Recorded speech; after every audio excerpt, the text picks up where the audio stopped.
Everyone, welcome to another segment of Abalandeli Belanga. It's your host here, Umlandeli Belanga, the God that has vowed to teach you how to follow the sun. Yes, I'm here to teach you how to follow the sun. Coming to you from, it's Monday today. It's the moon. It's the day dedicated to the moon in the hour of Mars, an hour away from the hour of the sun. I'm sure a lot of you wondering why I keep mentioning that which planetary hour we are in. I've been waiting for someone to actually ask, why do I keep doing this? Well, it's simply because I'm trying to introduce the understanding of or the realization that each and every hour has certain qualities and attributes attained therein simply because of how the energies are expressed, how energies are mingling at that particular hour. And so, for example, if I say I'm coming to you in the hour of Mars, for example, if you want to speak to your higher selves or your lower selves, or whichever aspect of yourself you call it, whether you call it amadlozi, whether you call it the god uNkulunkulu or the gods, whatever you want to call it. But in the hour Mars pertains to heat, the type of heat that gives us creation, or friction that gives heat, the type of heat that pertains to the creation that we are slowly but surely witnessing as we are approaching spring. Mars normally rules the signs that have to do with creation, the greening of life, if I can put it like that, and it has to do with that is now the fruit of the spirit, and then there's also the vice or the negative aspect, and there would be war. That is why, for example, in the Bible, Mars is represented as the Lord of hosts and the God of war, the vengeful God. It's the God who says, I am a jealous God. That is, there would be Mars. Another example can be maybe to use a different planet. If we're talking about the chaste Virgin Venus, if it was the planetary hour of Venus, then God in that aspect would be the feminine aspect. It would be the nurturing God, the caring God, or Jehovah Bubele, or El Shaddai. It will be that type of setup. And so if you want to address amadlozembi within you, you can use the hour of Mars. If you want to activate that type of energy in what you are doing, maybe what you are pursuing, whether it be your business or in family or in just general, that is how you approach. That is how you would approach it. That is how you would align the energy to the hour. And being a young South African, I also follow or see what's in the news, social media, with what u-SiSi KhaNYi MBaWu did. What u-SiSi KhaNYi did to just to put a cap on, or just to add another ring to the month of women, where, of course, like I've highlighted, during this time the North is in harvest. We're praising the feminine aspect, and we in the South, we are preparing for umkhosi, or we've had umkhosi wohlanga. If we had it, I don't know. If you're Christian, of course, you're preparing to slaughter your Passover lamb on the 21st.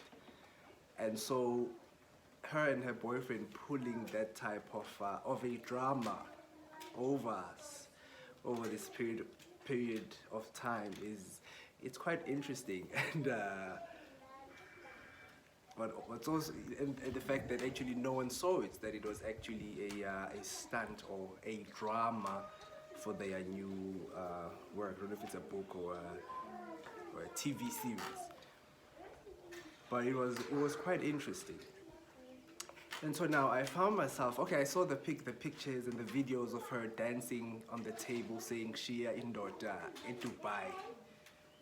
And particularly on that video, I actually saw, or I had a thought of that I'd always wanted to express, that now imagine, even though this drama was planned by both of them, imagine now if in that moment of Shia Indota Edebeni, she suffered a, what's the word?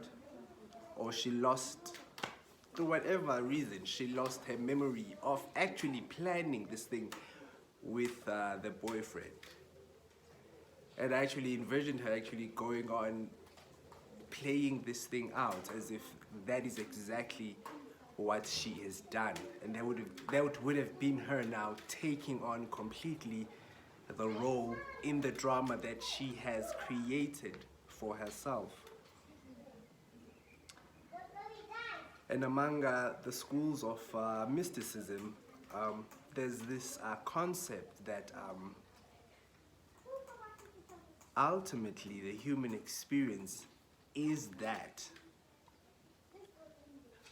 u-SiSi, for in this example, after maybe suffering amnesia or forgetting, whether willingly or unwillingly, but forgetting her directorship or her authorship in the drama. So there's this school of thought that goes like this, that before your human experience, somewhere, neither here nor there, somewhere, you yourself and every other aspect of you decided that you are going to come into this realm of flesh or realm of matter.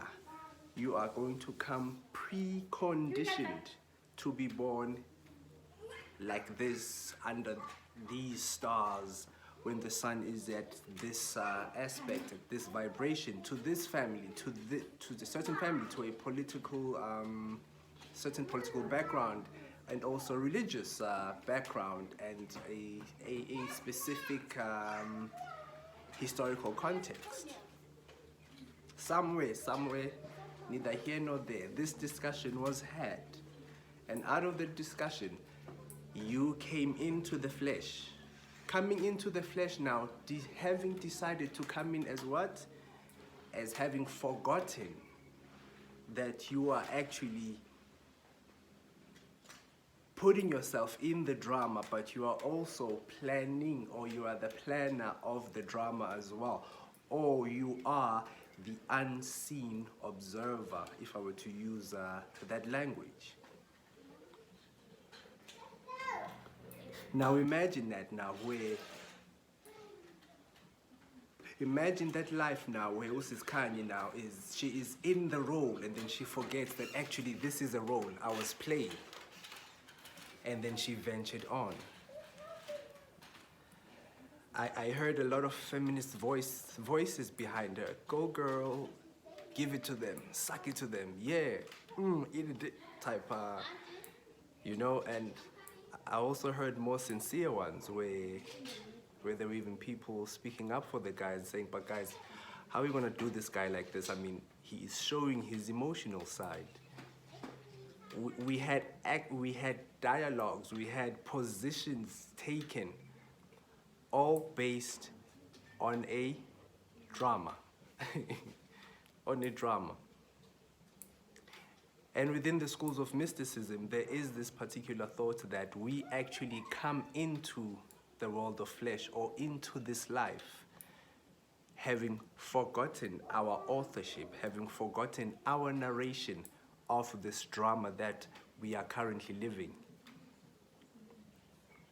And then as the journey within, or as the inward journey begins, you slowly start unfolding this truth within yourself now, that no, actually, I am the author of this drama. There is no observer behind me. I am the observer, observing the world of effects, the world of forms that has been illustrated. And if that be, then I cannot take the drama so seriously. I cannot be too or overly invested in the drama. I cannot take the drama so seriously that I am willing to kill someone because of my stance in the drama, or judge someone, or be mean or be nasty towards someone because they would be taking my role in the drama too seriously. Like some of us have in this case with in the drama that u-SiSi gave us. We found ourselves standing on different sides of a drama, yet it was a drama. And so are our lives. And so are our lives. Our lives are a drama. The drama, of course, being the country you were born in, the social upbringing you are coming from, the socio-political history of your people, of your community, of your blood, of your tribes. That is the drama. That is the drama. But ultimately, you authored the drama, and we come into the drama because of desire, the unobservable observer's desire, which we fulfill. Desire to do what? Desire to experience and get in the flesh. Because in the unseen observer, there is no experience. And so we should never lose focus or lose sight of this, that no matter which part or whatever part we are playing in this drama, ultimately it is a drama. Your opponent in the drama is you. They are your brother and they are you in the drama. The unobservable observer is learning through you and him as you in the drama. Ultimately, we are all that. But anyway, back to the astrology. So now, where are we astrology-wise? Okay. Because most of our stuff is based on the north, Kemet, Northern Hemisphere, Indian astrology, Northern Hemisphere, Western astrology, Northern Hemisphere. Everything that we are learning, we have to invert for the south. And so what is happening in the north, I always start at the north and then I come back here because we understand the symbols. The symbols of the north can be also employed in the south. So the north has just gone through harvest. The month of harvest, that is where the idea of August belonging to the feminine aspect, because like I said, in August in the north, they are harvesting. And we in the south, we're doing what? We are asking the celestial virgin or the feminine aspect, Mantuli, or Manchu, or Nut, or Nu, or Ntu, or whatever you want to call it.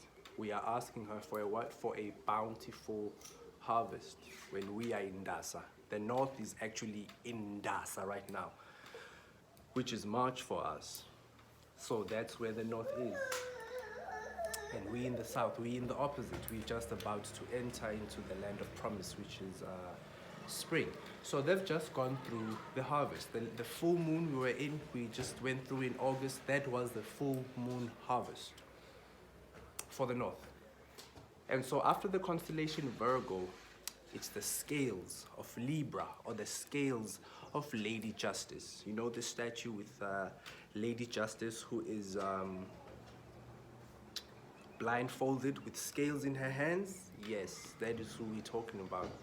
It's the scales of Libra. The association with Lady Justice comes from the planet Venus. The planet Venus being the lady of virtue, the chaste virgin. Yes. The beatitude or the gift of the spirit of Venus is the chaste woman. So chastity and things like that are ascribed to Venus, and Venus rules over the scales of Libra. So that is where you get Lady Justice. And then to bring it closer to home, I'll first move to the Greeks a bit, who now throughout time have employed that image, that sculpture of a masculine man balancing the world on his shoulders. The world on his shoulders. Now, the world on his shoulders represents that scale again, and so it is the Atlas man, the Atlas man. And so to bring or the strong one,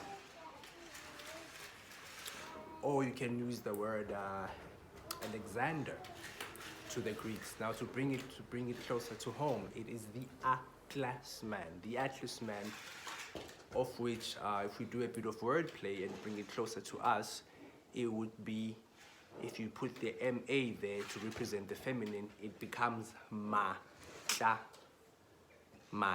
or Mandla, Amandla, or Somandla. And then of course Aman, the word Aman or Amen being the anchoring. The anchoring of the what? Of the scales. The anchoring or the balancing of the scales. So to us it is Matla, Somandla or Matla or Maatla. And of course up north to the Kemet guys, it's Ma'at. Ma'at, the lady of truth, truth, justice, and righteousness. Eh? Righteousness, truth, and justice. Oh yeah, or whatever. Yeah, whatever they do. Yeah. So that is what it is there. And so what does this actually mean? You see now, what is actually happening for the north is that in the morning at equinox, when the scales come out, or how it used to happen back then when the alignments worked out that way. In the morning when the scales come up at equinox, the equinox we're approaching, if the scales come up, then you would know that we are entering the constellation Libra. Now, the symbol in astrology now for Libra, it's two lines, and then this top line has a symbol of a sun disk, which is dipping below the horizon, because that is what the scales represent. The sun is about to dip below the horizon. Remember, for the north, what does that mean? It means the sun is about to fall, the days are about to get shorter, the winter is coming. That's what it means for the north. But before we get there, it also means the grapes for the wine are ready. The grapes for the wine are ready. Now, if we take it to the Christian and the Hebraic thought now, remember I said August is the month of harvest, so the bread we get from Virgo or Mary or nomKhubulwana, in our case, she gives the bread. And then the scales of Libra now, the grapes are ready, the wine is ready, the wine becomes available. The scales give the wine. And then this is where now you place the Lord's Supper or the Last Supper. The Last Supper as in, it is the Last Supper in the days or in the land of Canaan. When the days are long, when the days are warm, when the days have plenty meat and food and wine to go around. And so that is where the Last Supper is actually placed. Virgo provides the bread and the scales, or Jesus provides the wine. That is why in that allegory of the marriage feast happens where? It happens in Virgo at harvest. It happens at harvest. That is when the bride and the groom meet and have their wedding. But I don't want to go too deeply into that. So now that is where, so that allegory now of Jesus turning water into wine, it happens in it happens in Virgo. They've harvested, but now they are at the wedding, and Jesus, and Mary says to Jesus, we've ran out of wine. And Jesus says, it is not yet my time. It is not yet my time, as in the grapes are not yet ripe. It is not yet time. And so to fit the allegory, Jesus turns water into wine. You can go deeper with it, with that, to the chest section, water representing, the grapes representing the blood, but that's not where I am. That's not where I am. So yes, Virgo or Mary provides the bread and Jesus provides the wine. That is where you would place the Lord's Supper. And of course, because we in the Southern Hemisphere, that ritual will take and place in March, in the month of Ndasa. That is where we would place that ritual. In February, what do we have? We have the Morula festival. That is where we would place our wine festival. Our grapes are also ready around March, Feb, around that time. So we can actually just flip the ritual around, and then the ritual becomes true to scripture and to practicality. You're worshiping in truth and in justice, because nature around you is in that spirit, and then you join nature. Nature has just given you the harvest. The wine press has yielded the wine, and so in ritual you say thank you.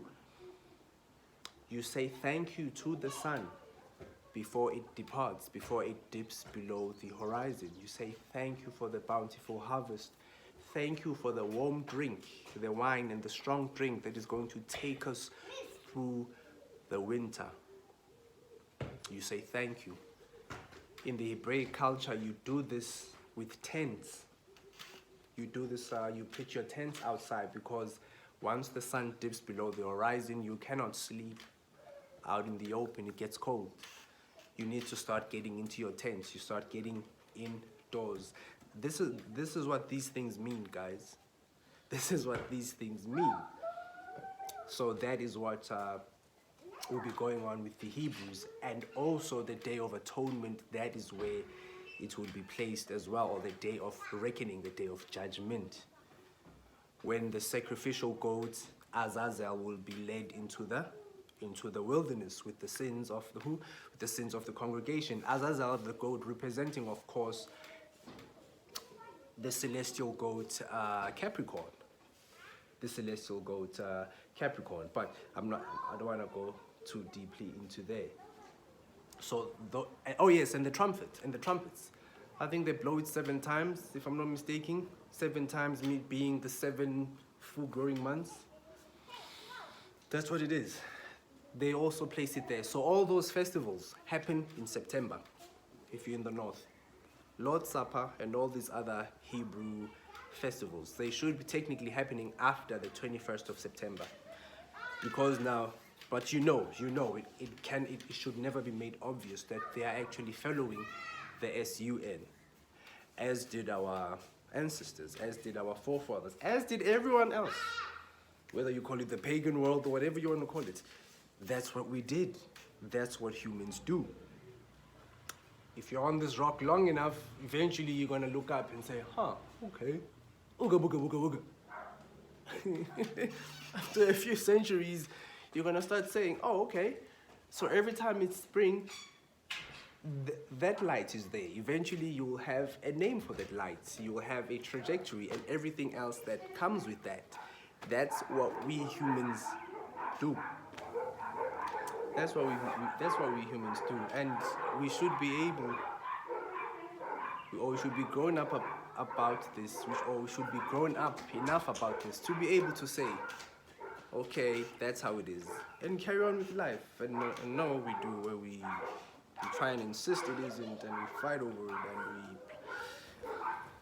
but yeah. So yeah, so the North, that's what they're doing. That's what they're doing. Those are the festivals that they would be having. And of course now, because we're in the flip side, we're the pole opposite.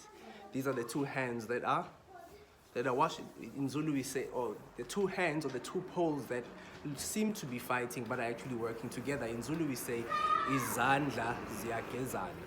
So these are the two hands that are washing each other. While the North is thanking, we in the South are asking. While the North is thankful, we in the South are asking. And when we are thankful in March, before our sun dips before the horizon, nomKhubulwana akhale, isililo sanomKhubulwana akhale. When we are thanking, the North is in what? The North is asking, because they in March they are approaching spring, while we approach the winter. What else I can add here is where we are is the 31st of September. It is, for the North, it is Halloween. It marks Halloween. And remember what I just said. The 21st of September, the sun does what? It dips below the horizon. So 21st, 22nd, 23rd, 28th, 21st, 22nd, 23rd, 24th, 25th, 26th, 27th, 28th, 28th, 29th. But it's normally an 8-day count, which lands you to October 31st, September 1st. That is normally where they would put their Halloween, when they say the spirits of the dead, they come out and torment those that are living. Why all of a sudden the spirits are able to come out? What has been stopping them all of this time? The sun, of course. The sun.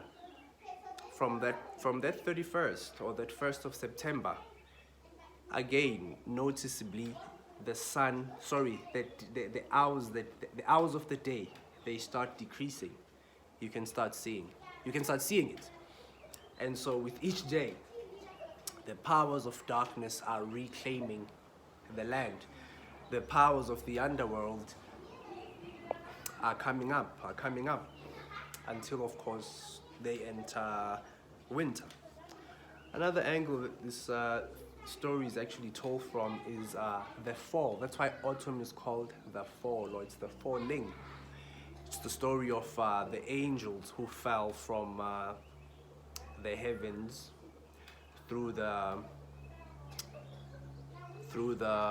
Milky Way, who fell down to the earth through Orion the giant, or the giant Orion, who comes down to the earth to impregnate the daughters of man.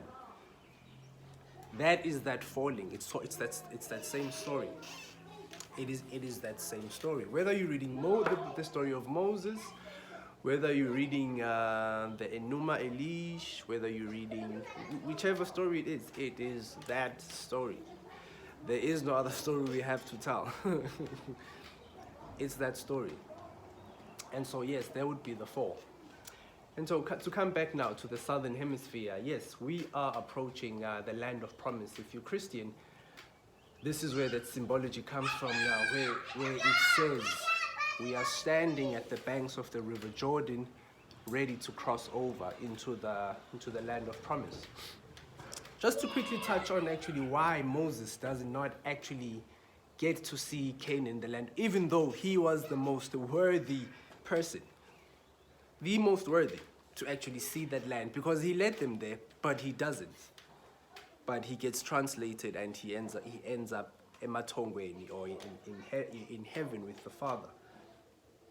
It is because that story, it takes on another degree.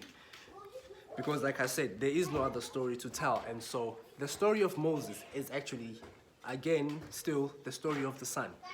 The story of 12. That's why he spends 40 years in Egypt, 40 years wandering the wilderness, and 40 years on the journey to the promised land. It's the 12. It's that same story. You go to the story of Joshua or Yeshua in the Old Testament, it is that story. There is no other story to tell. It's that same story. So you will find in the story of Moses, for example, it takes him that long because it is the story of the son's journey. Damn it.